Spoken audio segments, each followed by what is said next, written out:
जब हम कोई पुस्तक पढ़ते हैं तो जीवन के एक नए दरवाजे को खोलते हैं, जिससे हमारा जीवन अनुभव समृद्ध होता है। एक ऐसे ही नए दरवाजे से मिलने वाली रोशनी के साथ हाजिर हूँ। आज की पुस्तक आपको खुद के अनछुए पहलू से अवगत करवाएंगे। न कहने की कला। जी, ये एक कला ही है जिसे इतनी बखूबी किया जाए कि आपकी छवि और सामने वाले के सम्मान दोनों का स्थान सुरक्षित रहे। और इसी कला को पुस्तक न कहने की कला में इसके लेखक डेमन जेहरियट्स ने 4 भाग में बेहद स्पष्ट रूप से बताया है। लेखक की पृष्ठभूमि एक कॉरपोरेट की रही है, सो उन्होंने अपने अनुभवों को भी इसमें शामिल किया और काम के दौरान मिलने वाले लोगों से भी उन्होंने बहुत कुछ ऑब्जर्व किया, जिसका लाभ आवश्यक रूप से पाठक वर्ग को मिलेगा। मगर उन्हीं अनुभवों को प्राप्त करने के दौरान डेमन को महसूस हुआ कि वो यहाँ के लिए निमित्त मात्र नहीं, जिसका निष्कर्ष निकला उनका ब्लॉग artofproductivity.com, और इसमें वो काफी सफल भी रहे।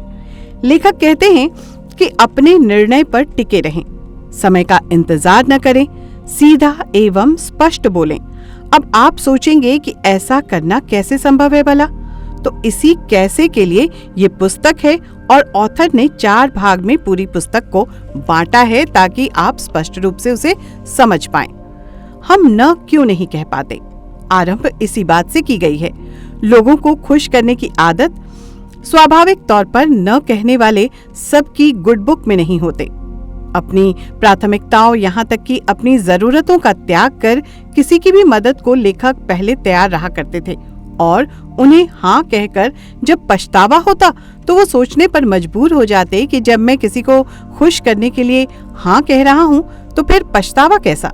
दूसरों को हाँ कहने वाला दरअसल खुद को ना कह रहा होता है, और यही वो वजह है जिससे आप मदद करके भी खुश नहीं हो पाते।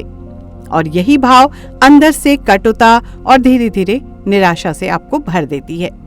पुस्तक में आगे के चैप्टर्स में अपनी जरूरतों को प्राथमिकता देना क्यों जरूरी है, ये समझना आवश्यक है को शामिल किया गया है। जब हम दूसरों को हाँ कहते हैं तो हमारा अनुभव खुश होने की बजाय खिन्न होने का शुरू होता है, जिससे आगे चलकर हमें स्वास्थ्य समस्याएं भी घेरती हैं। क्योंकि ये एक बारीक सी बात है कि हम अपनी जरूरतों और अपनी प्राथमिकताओं को अपने कार्य से ऊपर किसी अन्य की प्राथमिकताओं, जरूरतों और कार्य को रख रहे होते हैं। लेखक ये भी कहते हैं कि ऐसा नहीं कि मैं बिल्कुल ही मदद करने के लिए मना कर रहा हूँ। परिवार, दोस्तों, सहयोगियों की जरूरत पड़ने पर अवश्य मदद करें, मगर लंबे समय तक इस्तेमाल होने के लिए खुद की उपलब्धता न दें। अगर आप अपने निजी जरूरतों को लंबे समय के लिए इग्नोर करेंगे क्योंकि आप किसी और की जरूरतों को पूरा करने में मदद कर रहे हैं, तो ऐसे में आप सिर्फ खुद को तकलीफ में डालने की प्रैक्टिस कर रहे हैं, जो कि किसी भी सूरत में सही तो बिल्कुल नहीं।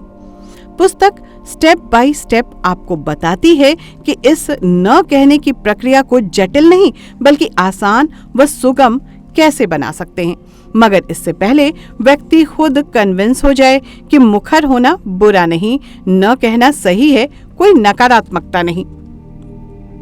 अपनी बात को आत्मविश्वास के साथ रखना और इसके लिए किसी अन्य के सहमति या अनुमोदन की आवश्यकता तो बिल्कुल नहीं। इस पर दृढ़ रहना, अगर आप सहमत नहीं तो आक्रामक हुए बिना कैसे अपनी बात रखना है, ये एक रोचक पहलू है। और इस पुस्तक में इन छोटी मगर गेम चेंजर वाली बिंदुओं पर चर्चा व समाधान दोनों दिया गया है। न कहना अशिष्टता न लगे, इसका ध्यान रखा जाना बेहद आवश्यक पहलू है। शालीनता आपकी मौलिकता को स्पष्ट करती है। अगर आक्रामकता या झल्लाहट से आप किसी को ना कहेंगे तो वो आपकी कमजोरी सामने वाले पर खोल देगा, जबकि शालीनता से अपनी स्थिति को बताना ही उसे विकल्प ढूंढने या आत्मनिर्भर बनने के लिए प्रेरित करेगा। साथ ही अगली बार जरूरत पड़ने पर मदद मांगने वाले का रास्ता खुला रहे, उसकी भी सुनिश्चितता की पुष्टि होगी। कभी आपने सोचा है कि हम नहीं कहने से संघर्ष क्यों करते हैं? क्योंकि हमें बचपन से सिखाया गया है कि ना कहना अशिष्टता है, और इसके परिणाम स्वरूप हम सबको बस हाँ बोलते जाते हैं, जबकि लगातार ऐसा करने से हम अपनी छोटी बड़ी हर खुशी से दूर होते जाते हैं। उनके लिए हमारे पास वक्त ही नहीं होता और फिर वही पहले चिड़चिड़ापन, फिर कुंठा और कड़वेपन से भरता है हमें। इससे बचने के लिए कैसे क्या करें कि न कहना इतना कठिन न हो और हम ऐसा कहकर हल्का महसूस करें, बोझिल नहीं। इसे लेखक ने कई चरणों में कई अलग अलग उदाहरणों द्वारा समझाया है। लोगों का सामना करने से बचने की नौबत आ जाए उससे पहले ईमानदारी से अपनी स्थिति कैसे स्पष्ट की जाए, इसके लिए दूसरों से पहले खुद की तैयारी करनी बहुत जरूरी है। जब हम ना कहते हैं ना तो एक अगलानी जाने कैसे घेरती है हमें और फिर हम लोगों का सामना करने से बचते हैं। ऐसे में अगर हम किसी की असफलता की स्टोरी सुने तो क्या हम निराशा से गिर जाएंगे? इन बातों का कितना गहरा असर हो सकता है, ये उदाहरण और समाधान के साथ लेखक द्वारा इस पुस्तक में बताया गया है। ज्यादातर तो हम किसी की मदद इसलिए करते हैं ताकि सब हमें पसंद करें, जबकि इस तरह से हम खुद को दूसरों की मर्जी पर चलने वाला यंत्र बनाने में सहायता करने लग जाते हैं। हम सेंटर ऑफ अट्रैक्शन यानी कि आकर्षण का केंद्र बनने के लिए एक कीमत चुकाने को खुशी खुशी राजी होते हैं, जो किसी भी हालत में हमारे लिए सही नहीं।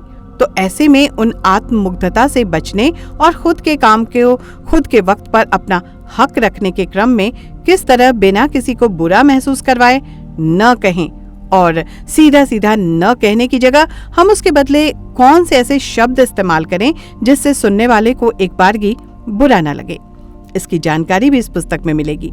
सीधा व स्पष्ट बोलना व उस पर टिके रहना अपने निर्णय के प्रति सम्मान ही नहीं बल्कि दूसरों के मन में आपकी एक दृढ़ और सच्चे व्यक्ति की इमेज बनाता है। क्या होता है हम अगर हर वक्त उपलब्धता की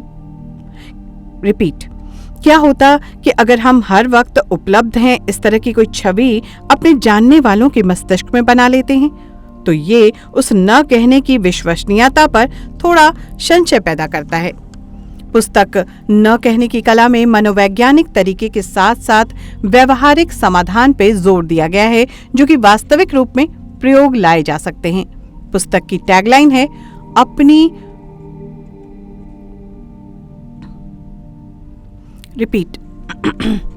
पुस्तक की टैगलाइन है अपनी ऊर्जा और समय का सदुपयोग करना सीखें। समझ रहे हैं ना कि इस ऑथर की स्वयं से सीखी बातों से हम किस तरह अपने कार्यस्थल या अपनी जिंदगी के सारे रिश्तों में पारदर्शिता ला सकते हैं। ये पुस्तक मूल रूप से अंग्रेजी में लिखी गई है डेमन जेहरियट्स द्वारा, मगर आपको आपकी भाषा हिंदी में प्रभात प्रकाशन द्वारा अनुवाद करके उपलब्ध करवाई जा रही है। शिप्रा पांडे द्वारा इसका अनुवाद किया गया है जिससे आपको सरलता से सिखाया जा सके कि अपनी ऊर्जा और समय का अपने लिए किस तरह उपयोग करना है। खुश रहने व विषाद से बचने का मूल मंत्र न कहने की कला।